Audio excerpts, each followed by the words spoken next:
मुख्यमंत्री निवास में इस विशेष आयोजन के अवसर पर हमारे बीच में उपस्थित हम सबके लाडले जन जन के नेता और मध्य प्रदेश के यशस्वी मुख्यमंत्री आदरणीय शिवराज सिंह चौहान उपस्थित हैं। आज हम उनका अभिनंदन कर रहे हैं। क्या जोरदार तालियों से एक बार पीछे से सभी लोगों में आवाज आनी चाहिए कि हम जिस बात के लिए मुख्यमंत्री का अभिनंदन कर रहे हैं, हम सब लोग उनके साथ पूरा मध्य प्रदेश का हमारा जो पिछड़ा वर्ग समाज है, माननीय मुख्यमंत्री का आज अभिनंदन करने के लिए यहाँ पर उपस्थित है। तो ऐसे आदरणीय मुख्यमंत्री जी को मैं बहुत हृदय से उनका अभिनंदन करता हूँ। आज हमारे बीच में माननीय शिवराज सिंह जी चौहान, भारतीय जनता पार्टी की सरकार के हमारे मंत्री आदरणीय भूपेंद्र सिंह जी, हमारे मंत्री आदरणीय कमल पटेल जी, डॉक्टर मोहन यादव जी, राज्य मंत्री रामखिलावन पटेल जी, हमारे सांसद आदरणीय राव उदय प्रताप सिंह जी, पूर्व मंत्री नारायण सिंह जी, हमारे ओबीसी मोर्चे के अध्यक्ष हैं जिन्होंने इसकी रचना की है, जरा उनके लिए भी तालियां बजानी पड़ेंगी। ऐसे हमारे भगत सिंह जी, पूर्व मंत्री हमारे आदरणीय जालेम सिंह पटेल जी, देवीलाल धाकर जी और समस्त हमारे मोर्चे के पदाधिकारीगण। और इस अवसर पर आज कितनी 93 जातियों के हमारे लोग आज उपस्थित हैं। ऐसे हमारे लगभग 92-93 समाजों के लोग आज यहाँ पर मुख्यमंत्री निवास में उपस्थित है। मैं उन सबका भारतीय जनता पार्टी की ओर से बहुत बहुत अभिनंदन करता हूं और आप सबका स्वागत करता हूं। मित्रों, अभी प्रदीप पटेल जी ने आपके सामने बहुत सारी बातों को आपके सामने उल्लेखित किया है और उन्होंने एक बात का उल्लेख कर दिया कि पंडित दीनदयाल उपाध्याय जी ने इस देश के अंदर जब एकात्म मानव दर्शन की एक विचार इस देश को दिया, तो इस विचार के अंदर उन्होंने जिस बात का उल्लेख किया, जो प्रदीप जी ने जिस बात को कहा कि अंतिम छोर का जो व्यक्ति है, उस अंतिम छोर के व्यक्ति का विकास इस विचार के अंदर, जब हम उसका उत्थान करने की बात करेंगे, उसके उत्थान को जमीन पर जब उतारेंगे, तब हम कह सकते हैं कि इस देश का विकास संभव है। और मित्रों, उस विचार के घोटक,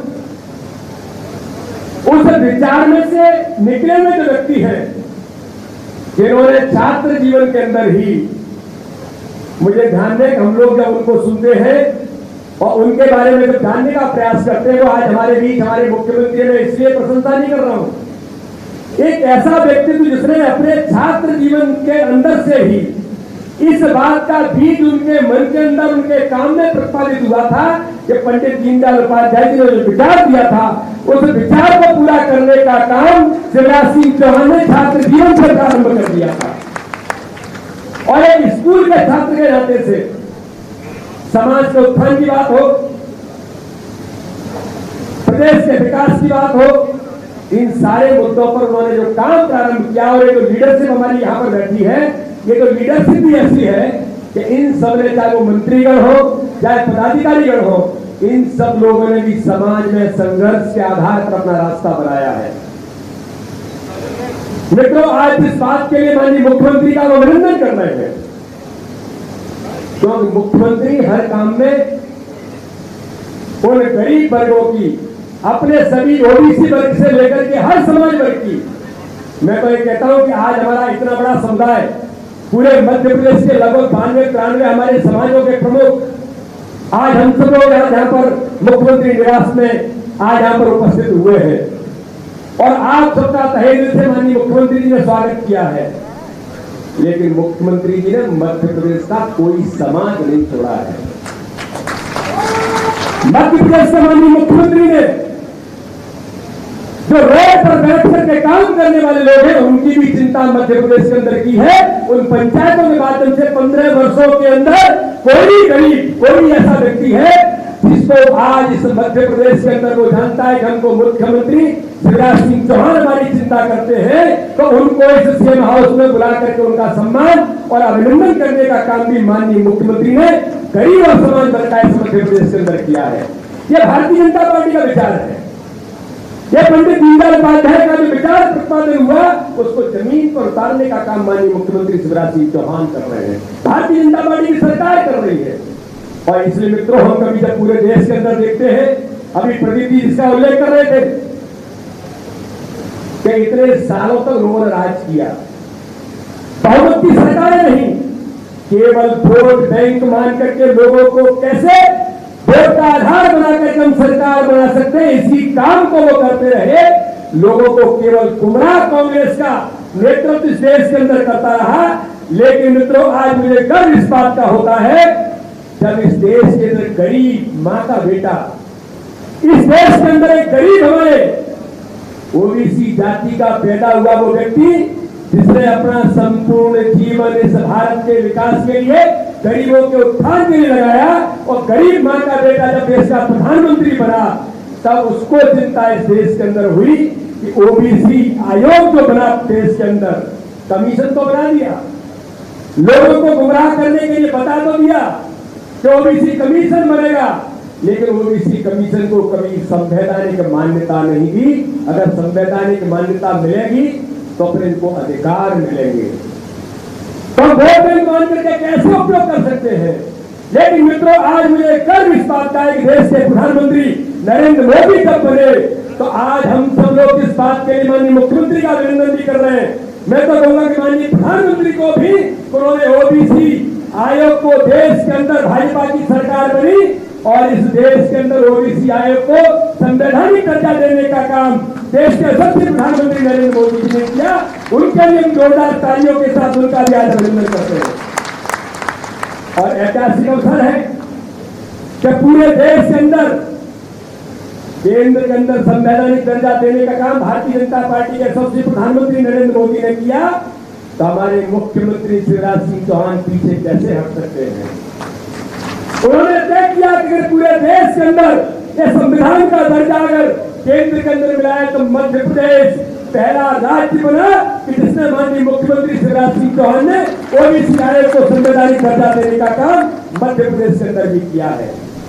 तो ऐसे एक नहीं, इस प्रकार की आज पूरे मध्य प्रदेश के अंदर ओबीसी वर्ग के लिए, उन छात्रों के लिए, नौजवानों के लिए, माताओं बहनों के लिए कल्याण की योजनाओं की बात इस मध्य प्रदेश के अंदर जो 15 वर्षों के अंदर माननीय मुख्यमंत्री शिवराज सिंह चौहान भारतीय जनता पार्टी की सरकार ने की थी।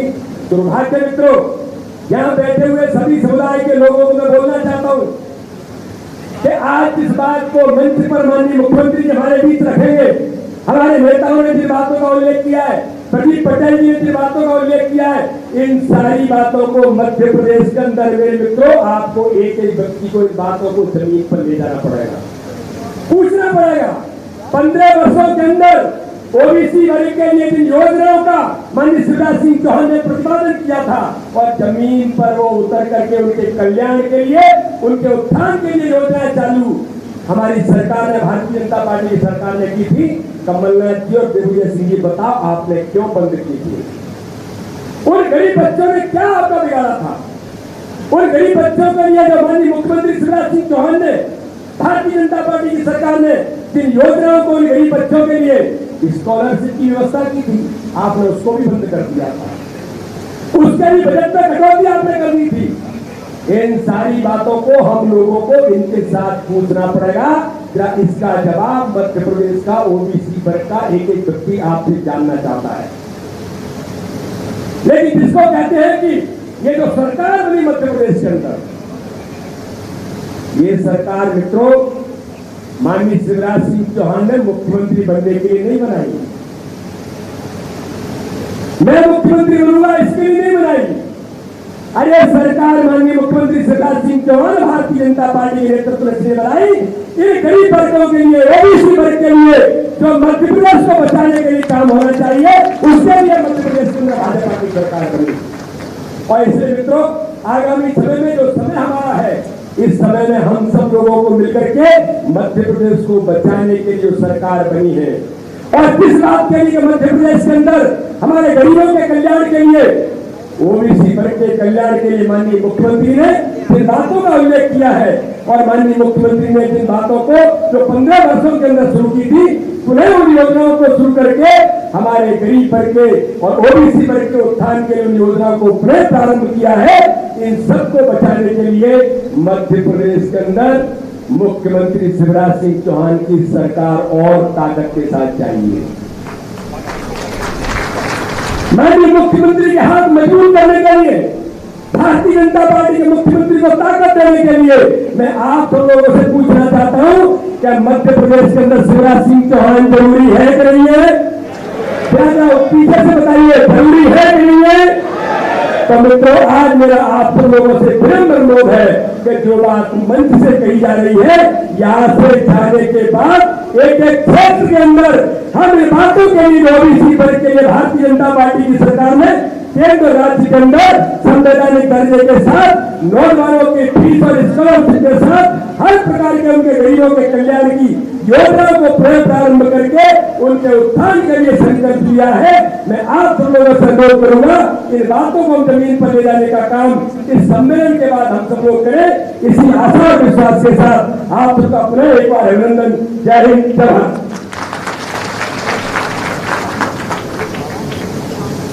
बहुत बहुत धन्यवाद आदरणीय प्रदेश अध्यक्ष जी। मैं अब आमंत्रित करना चाह रहा हूं हमारे ओबीसी के कोहिनूर कहा जा सकता है, माननीय श्री शिवराज सिंह जी चौहान, हम सबके लाडले, जिन्होंने वो भी हम सब खुशकिस्मत हैं कि वो भी ओबीसी वर्ग से आते हैं। एक बार जोरदार कर्तन ध्वनि से स्वागत करें हमारे लाडले मुख्यमंत्री। भाई साहब, आपके लिए कहती है कि कोई चलता पद चिन्हों पर कोई पद चिन्ह बनाता है वही सूरमा इस जग में जो अपनी राह बनाता है। हमारे यशस्वी मुख्यमंत्री, जोरदार तालियों के साथ में स्वागत करिए माननीय मुख्यमंत्री जी। बोलिए भारत माता की। ओबीसी की आवाज ऐसी हो के मध्य प्रदेश का आसमान गूंज जाए। भारत माता की, भारत माता की। मंच पर विराजमान भारतीय जनता पार्टी के प्रदेश के अध्यक्ष, हमारे यशस्वी नेतृत्व करने वाले नेता, खजुराहो के लोकप्रिय सांसद आदरणीय श्रीमान विष्णुदत्त शर्मा जी, दोनों हाथों को उठाकर ताली बजाकर उनका स्वागत कीजिए और उनका अभिनंदन कीजिए। मंत्रिमंडल के हमारे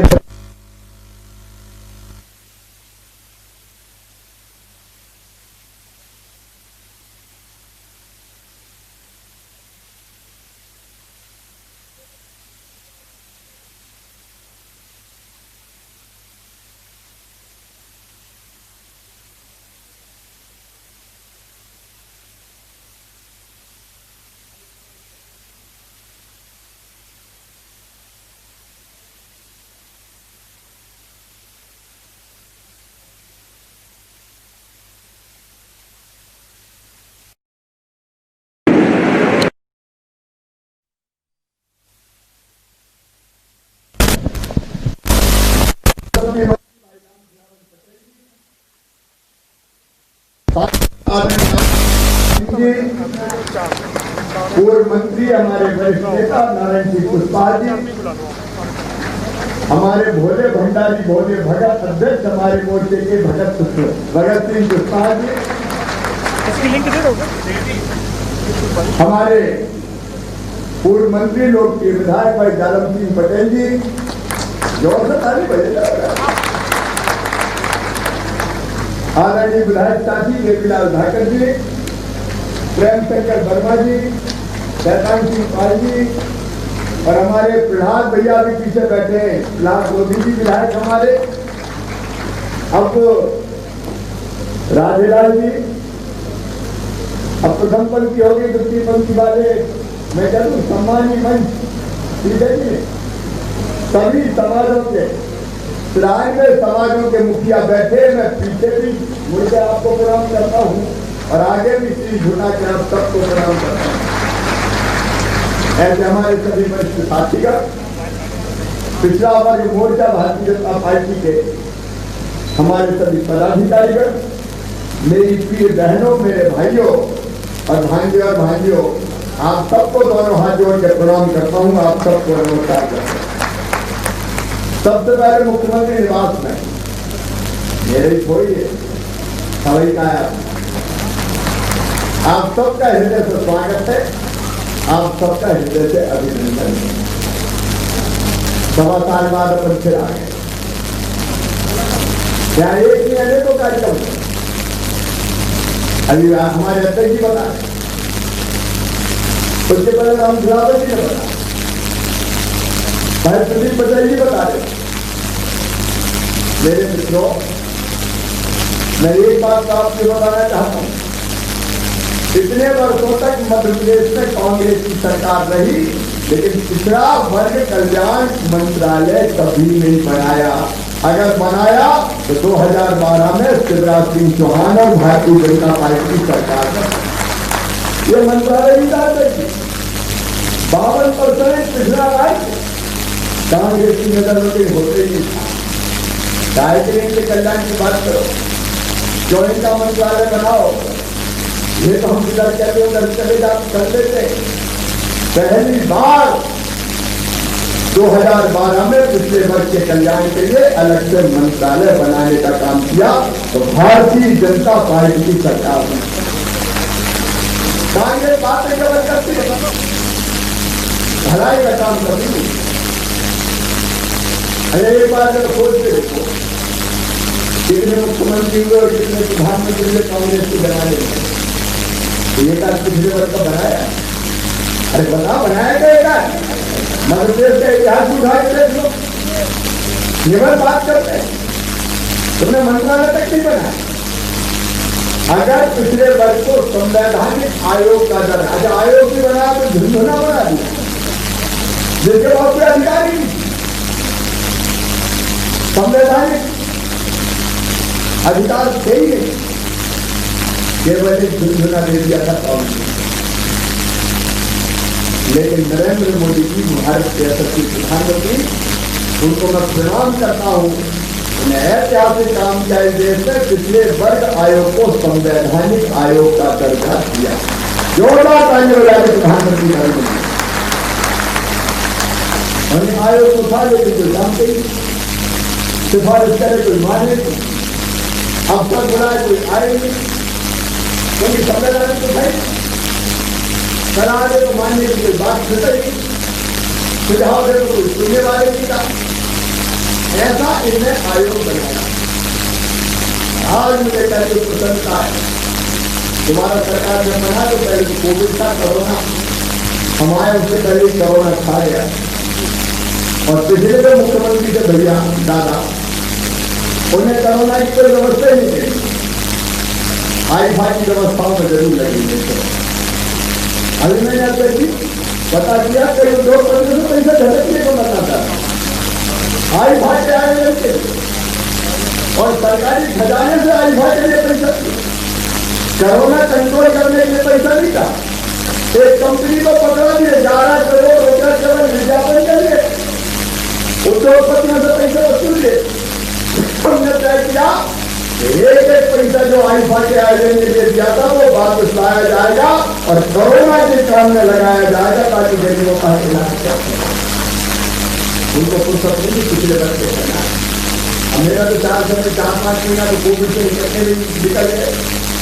उसके बाद हम लोगों ने नेतृत्व हमारा रखा, मंत्रिमंडल के मेरे साथी बैठे, मेरे विधायक साथी बैठे, अध्यक्ष जी बैठे, हमने फैसला किया हर हालत पर मध्य प्रदेश की धरती पर पिछले वर्ग आयोग को संवैधानिक दर्जा देंगे और पिछली कैबिनेट की मंत्री ने संवैधानिक आयोग का दर्जा देंगे।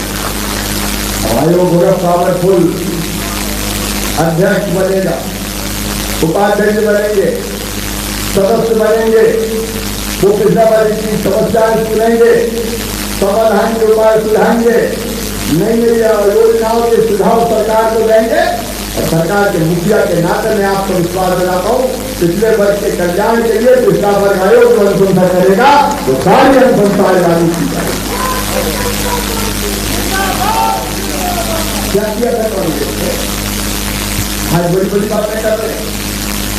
जब कांग्रेस का जमाना था तो प्री मैट्रिक और पोस्ट मैट्रिक छात्रवृत्ति के लिए आय की अधिकतम सीमा कर दी 25,000। 25,000 से कम आय होगी तो ही छात्रवृत्ति मिलेगी। अब 25,000 लगाओ, 25,000 का मतलब 2,000 में ना 2,000 रुपया महीना, 2,000 रुपया महीना। आप बताओ 2,000 रुपया महीना से ज्यादा 2,000 महीना में तो काम चलता है किसी का? अरे कोई तो पता चलता है क्या? गरीब मजदूर भी अगर मजदूरी करता है तो कम से कम 200 रुपया रोज मिलते हैं, और 200 रुपया रोज अगर जोड़ो तो 6,000 रुपया महीना होते हैं। एक महीना कुछ तो शर्म करता था। सवा 2,000 ये कांग्रेस के जमाने में बेवजह जवाब है, फालतू की बात करते मूर्ख समय में था क्या? उन्हें कहा ना नॉर्मल तेल होगा ना ज्यादा, ना कि सबकी आमदनी 25,000 सालाना से ज्यादा तो ढेरा नहीं लेना पड़ेगा। ये पिछले वर्ष को लगा था, मूर्ख बनाते। हमने आते ही पहले 75,000 रुपया वार्षिक की, फिर 75,000 रुपया वार्षिक से 3 लाख रुपया वार्षिक की, और अब ये बढ़ा के 6 लाख रुपया वार्षिक कर दी जाएगी।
आज मैं आपको बताने कहा था कि कर्जा माफी की बात करते हैं।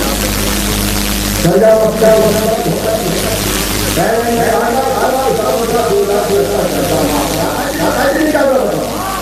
सबका जब आदेश निकाला तो जैसे अल्पकालीन फसली ऋण था, अल्पकालीन जब भैया पहले तो फंस गई थी, फिर बदल देते तो सबकी अल्पकालीन क्या है। अच्छा अल्पकालीन में फिर कितने बदले लाखों नाम काट दिए। जब अल्पकालीन के आ गए तो दीर्घकालीन को क्या काम थे, वो तो होने नहीं था। और जब खाद भी दबा की खोले दिया, पहले कहा था सबका बोलो धोखा है कि नहीं, देखो बोले तो बताओ धोखा है कि नहीं।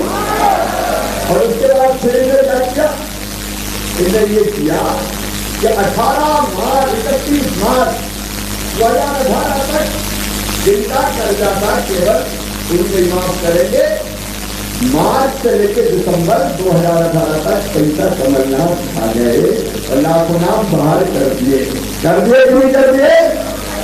और फिर तीसरी चीज, जो चालू खाते वाले किसान थे उन सबको छोड़ दिया। चौथी चीज, अगर एक बैंक के बजाय दूसरे में भी खाता था तो इनने कहा कि नहीं एक बैंक का होना था, अब तुम्हारे दो में तो तुम्हारा आमदनी होगा।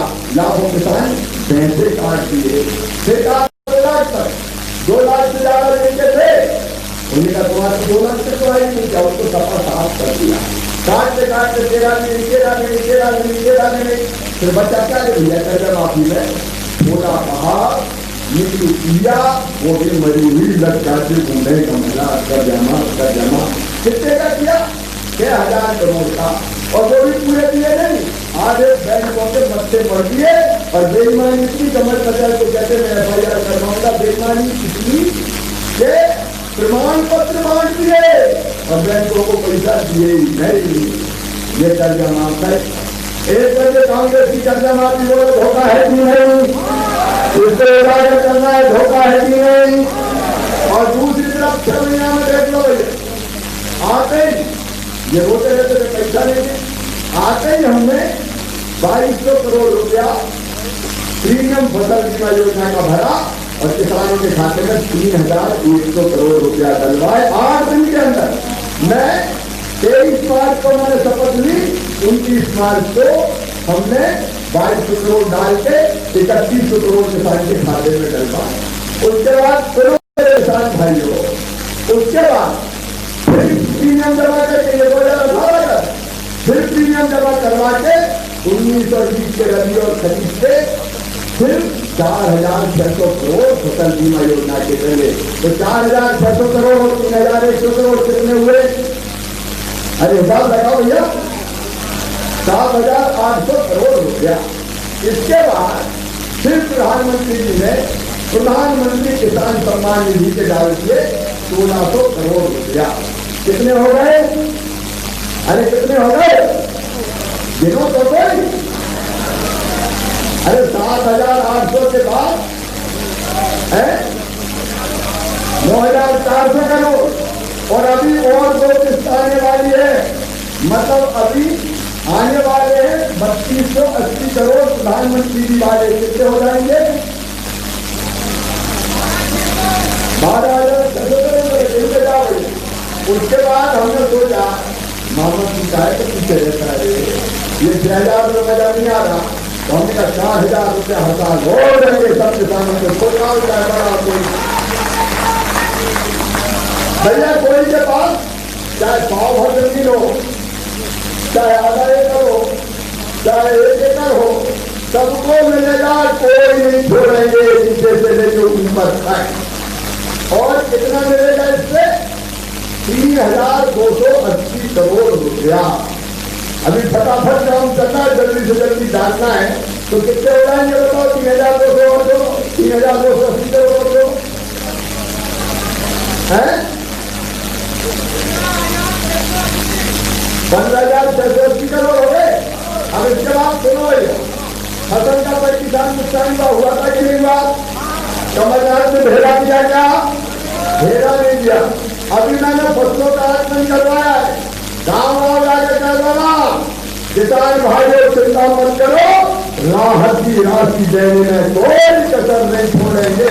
सोयाबीन खराब हुआ, उड़दा खराब हुआ, दूसरी फसल खराब हुई, और कल हमने बैठे थे तो आज बनाया 4,000 करोड़ का प्रारंभिक। और कर सकते हैं, और बढ़ाएंगे तो कहेंगे ये 4,000 करोड़ जो कितने हो गए, 19,680 करोड़ रुपए की जब कितने जाए, ये जनता के बीच में जाने के लिए। इसके बाद कमलनाथ ने 0% ब्याज पर कर्जा देना बंद कर दिया था। हमने फिर से 0% चालू किया और अभी अभी दिए 800 करोड़ किसान के हिस्से के। 800 करोड़ कितने हुए? आज कितने हुए? 20,480 करोड़ रुपया। फिर हार्टिकल्चर के किसानों को फसल बीमा योजना की राशि थी, वो ही 150 करोड़। कितना हो गया? कितना हो गया करोड़? और कमलनाथ सुन लो, तुमने किसानों के पैसा नहीं दिए थे, खाली प्रमाण पत्र देके तेरे ही 800 करोड़ भरवा दिए ताकि किसान परेशान नहीं हो। तो कितने हो गए? अरे हिसाब तो लगाओ, हिसाब लगा। अब मैं ईमानदारी से कह रहा हूं, ये 6 महीना की बात है, 6 महीना की। 12 पूरे नहीं हुए, 22,000 करोड़ रुपया किसानों के खाते में हम दे चुके हैं। दिल से हाथ रख के बताना, मेरे कहने पर नहीं कहना, दिल से हाथ रख के बताओ ये चमत्कार है कि नहीं है? अरे जोर से बताओ चमत्कार है कि नहीं है? ये है किसानों की सरकार। और देखो ऐसा भी मैंने भी सुना था क्या, फसल खराब हो गई, बीमा तब करते जब फसल अच्छी रहती है, ताकि खराब हो तो देना पड़े। ऐसा अंधेर कभी सुना है क्या? फसल खराब हो गई, हमने लगा दिया जिसमें खराब वाले बीमा, खराब वाले बीमा, खराब वाले बीमा। अरे वायदा कभी होता, खराब फसल का बीमा करवा दिया खराब फसल का, ताकि अगले साल हजारों करोड़ रुपया फसल बीमा योजना के मिल जाए किसानों को, कसरत नहीं छोड़े। ये किसानों की सरकार, ये किसानों की सरकार है, ये मेहनत करों की सरकार है। वो घूमरा चूजा देते पर इनका जवाब कर दिया, कर जवाब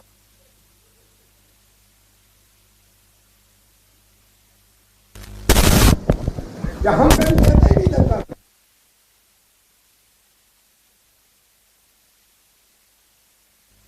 केवल किसानों के लिए, गरीबों के लिए, ऊपर से लेकर नीचे तक संबल योजना जो इन्हें बंद कर दी थी, फिर से चालू कर दी और अभी तक 1200 करोड़ रुपया के आसपास संबल योजना के हितग्राहियों को अभी दे चुके हैं।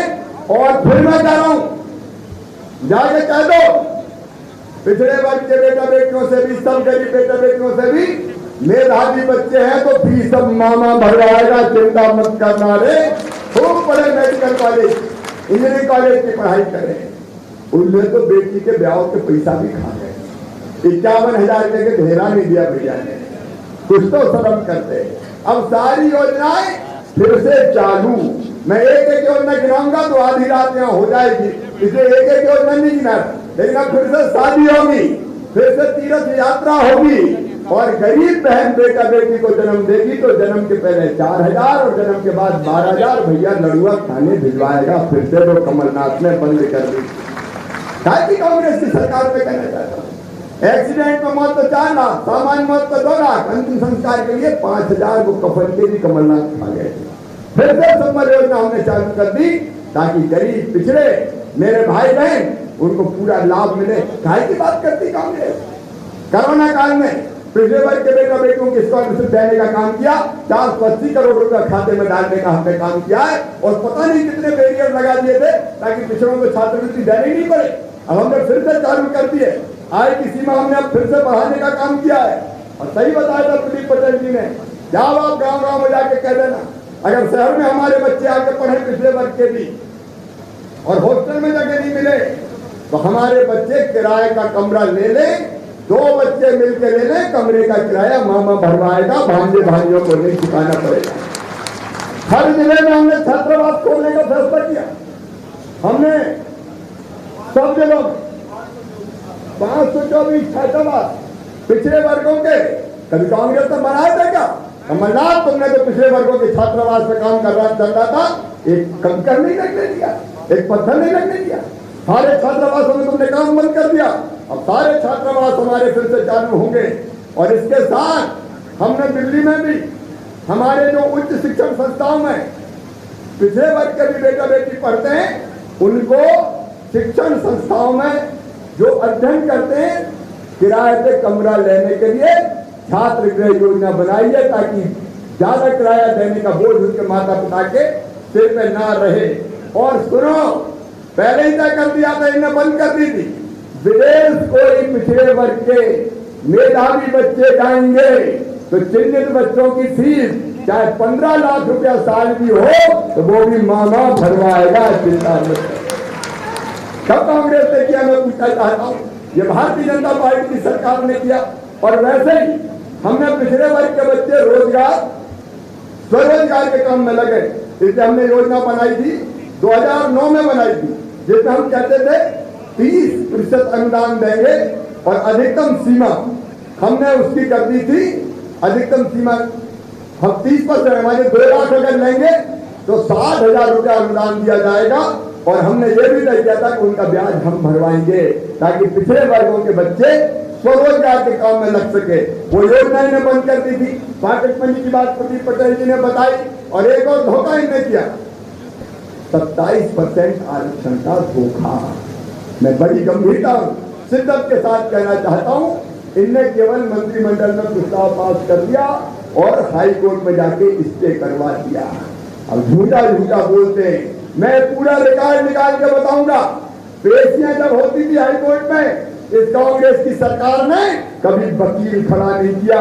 कई बार वकील इनके गए नहीं, क्योंकि ये तो ये मानते थे कि वहां स्टे हो गया और बाद में खत्म हो जाएगा, लेना ना देना, केवल कह के छुट्टी पालो। कमलनाथ, अब तुमने किया है, भारतीय जनता पार्टी की सरकार पूरी ताकत के साथ बड़े से बड़े वकील खड़ा करेगी और हम कोई कसर नहीं छोड़ेंगे। ये 27% आरक्षण पिछड़े वर्गों को दिलवाने में तुमने केवल नाटक किया, तुमने केवल दिखावा किया, इसलिए केवल पिछड़े वर्गों को आप बहला लो। यह अन्याय है और यह अन्याय भारतीय जनता पार्टी नहीं होने देंगे। वो दिखावा करते हैं। और इसलिए आज शुरुआत की हमने, संवैधानिक आयोग को दर्जा दिया है। ये बात सही है, हमारी पार्टी राष्ट्रवादी पार्टी है। सब समाज को लिए साथ में आगे बढ़ते जाना, सबको न्याय, कोई वर्ग हमने नहीं छोड़ेंगे। जैसा अध्यक्ष जी ने कहा है, सबको न्याय देंगे, सबको साथ लेके आगे बढ़ेंगे। लेकिन पिछड़े वर्ग को भी साथ आगे लेके बढ़ के उसका हक और न्याय दिलवाएंगे। ये भारतीय जनता पार्टी का संकल्प है। और इसलिए आज आप सब यहाँ आए हैं, मैं आपका हृदय से स्वागत करता हूँ। लेकिन जिन लोगों ने धोखा दिया, अभी सरकार गिराने की बात माननीय अध्यक्ष जी कर रहे थे, सरकार कैसे गिरी? अत्याचार और न्याय की पराकाष्ठा करती है, चारों तरफ लूट खसोट मचा दी उन्हें, और इसलिए सरकार गिरी। और अब आप बताओ, इनकी सरकार गिर के भारतीय जनता पार्टी की सरकार बनी, तो ये भारतीय जनता पार्टी की सरकार रहना चाहिए कि नहीं रहना चाहिए? अरे दोस्त होता रहना चाहिए कि नहीं? तो रहने के लिए, चुनाव जिताने के लिए सब काम करेंगे, जोर से बताए, सब काम करेंगे। तो देखिए, अगर सब वर्गों का कल्याण, सब वर्गों का कल्याण अगर करना है तो भाजपा की सरकार जरूरी है। और एक फैसला आज किया है, आज कमल का जन्मदिन भी है। एक फैसला आज बड़ा किया है, मंडी टैक्स घटा के 50 पैसा कर दिया है। अब ये बात तो सही है कि संकट है, पैसा देना है नहीं, लेकिन मामा तो कोने कुटारे से निकाले ही देना है। और एक बात और मैं कहूँ, किसानों के लिए, गरीबों के लिए अगर उधार भी लेना पड़े तो लेगा यार मामा, बाद में चुकाते रहेंगे। काय को रहेंगे, पैसा नहीं है पैसा।